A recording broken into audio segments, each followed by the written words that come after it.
এক বছরের কম সময়ের মধ্যে মাঠ ও মাঠের বাইরে যুক্তরাষ্ট্রের ফুটবল পরাশক্তিতে পরিণত হয়েছে ইন্টার মায়ামি। গত বছরের জুনে লিওনেল মেসির আগমনের ঘোষণার পর শুরু হয় ইন্টার মায়ামির বদলে যাওয়া। মেসি ম্যানিয়া কেবল শুধু মায়ামিকেই নয়, বদলে দিয়েছে যুক্তরাষ্ট্রের ফুটবল জগৎকেও।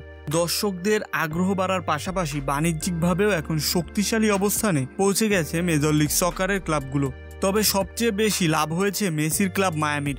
আর্জেন্টাইন কিংবদন্তি কিভাবে ইন্টার মায়ামির ফুটবল বাণিজ্যের চিত্র বদলে দিয়েছেন তা নিয়ে সম্প্রতি কথা বলেছেন ক্লাবটির জেনারেল ডিরেক্টর হাবিয়ের অ্যাসেন্সি। তিনি জানিয়েছেন, মেসির আগমনে ক্লাবের অর্থনৈতিক সমৃদ্ধকে ত্বরান্বিত করেছে এবং চলতি বছর ক্লাবটি প্রায় $20 কোটি টার্নওভার আয় করবে।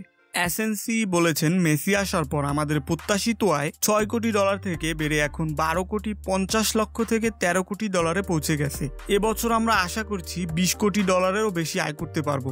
মেসি আসার পর দর্শকদের পাশাপাশি পৃষ্ঠপোষকদেরও আগ্রহ বেড়েছে মায়ামিকে নিয়ে। এরই মধ্যে অ্যাপেল, এডিডাস, হেনিকেন, রয়্যাল ক্যারিবিয়ান্স সহ বেশ কিছু বিখ্যাত আন্তর্জাতিক ব্র্যান্ডের সঙ্গে চুক্তি করেছে ক্লাবটি।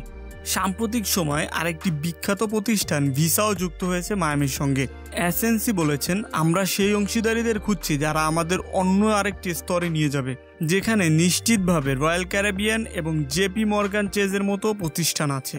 মেসি আসার পর ফোর্ট লডারডেল MLS এর প্রতি তাদের দৃষ্টিভঙ্গি বদলে ফেলেছে। ব্যাপারটিকে তিনি মেসির মতো তারকা শক্তি হিসেবেই দেখছেন। এছাড়া মেসির আগমনের পর মায়ামির টিকিট বিক্রি, মার্চেন্ডাইজ অন্যান্য ক্ষেত্রেও আমূল পরিবর্তন এসেছে।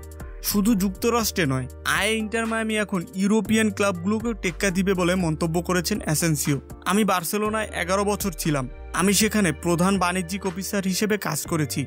লিওনেল মেসি যখন খেলোয়াড় হিসেবে ছিলেন তখনও আমি সেখানে ছিলাম। ইন্টার মায়ামি প্রাক মৌসুম সফরে যে আয় করেছে তা পেশাদার ফুটবল ক্লাব যে আয় করে তার চেয়েও বেশি। এখন বেশ কিছু নির্ণায়ক আছে, যেমন ইউরোপের বড় ক্লাবগুলো একই সময় সফর করে, যেটা গ্রীষ্মে। আমরা সেটা করতে পারি জানুয়ারি বা ফেব্রুয়ারিতে, যখন অন্যরা তা করতে পারে না। লিও নিশ্চিতভাবে এখানে গুরুত্বপূর্ণ একটি ব্যাপার। মেসি না থাকলে আমরা এখন যে আলাপ করছি তার কোনো অস্তিত্বই থাকতো না।